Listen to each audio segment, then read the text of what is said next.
Friday, but after filming, Shaira called to me. She said she cook soup. I am already in home, and she cook for her family, and she invite me to eat. So we can check what she prepare, what kind of soup.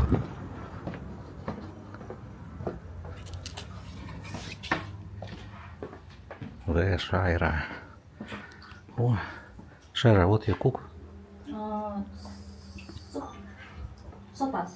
Sopas. Sopas.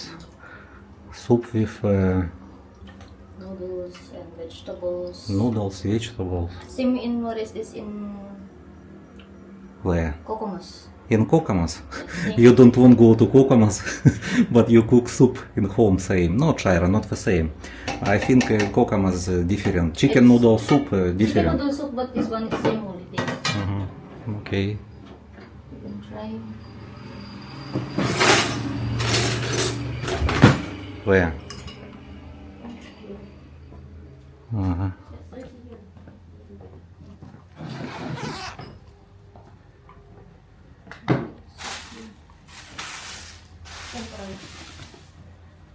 I will try. I just come back from the Fields Avenue Friday and filming for you, but usually Friday I work in daytime, but today I won't change plans because tomorrow we going to somewhere in this time. That's why for me better have time Saturday with Shaira.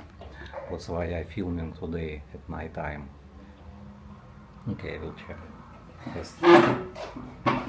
Soup.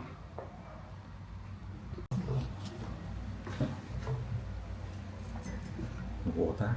Oh, Shaira give me a Guillaume. cup. Leo. Hot water. In China, most of the Chinese people drink for first hot water before eat. I am the same. I'm not Chinese, but I do the same in China. Chinese traditional.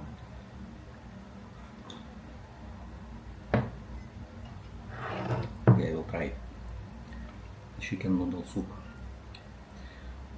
I want to find chicken inside. Noodles. Taste is good. Of course. Where chicken? It's not chicken. It's hot dog. Hot dog. It's hot dog noodle soup. Hot dog noodle soup is not chicken and vegetable. Vegetable also. Cabbage. Yes, it's cabbage. Cabbage and what? No, you say ingredients. Cabbage, noodles, it's evaporada, pepper. Pepper, yes. Pepper have. Yeah. Black pepper. Taste is good, I like. But it's not chicken.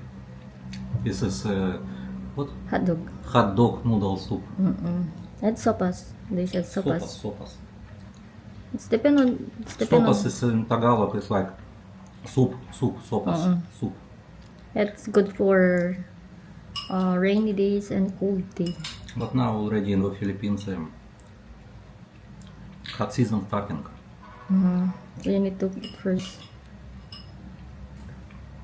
Yeah, it's good Shaira. Shaira cook soup. Baguio City, Philippines. You bought before when we been in Baguio. Yes. We will go to Baguio when already in Luzon. No, not in Luzon, Baguio also. When have hot season, we going to Baguio. Maybe Because maybe, but not rainy season. Okay, thank you guys for watching. And thank you for Shaira for soup. What Shaira say? Thank you for watching, guys. Please subscribe and like. Salamat.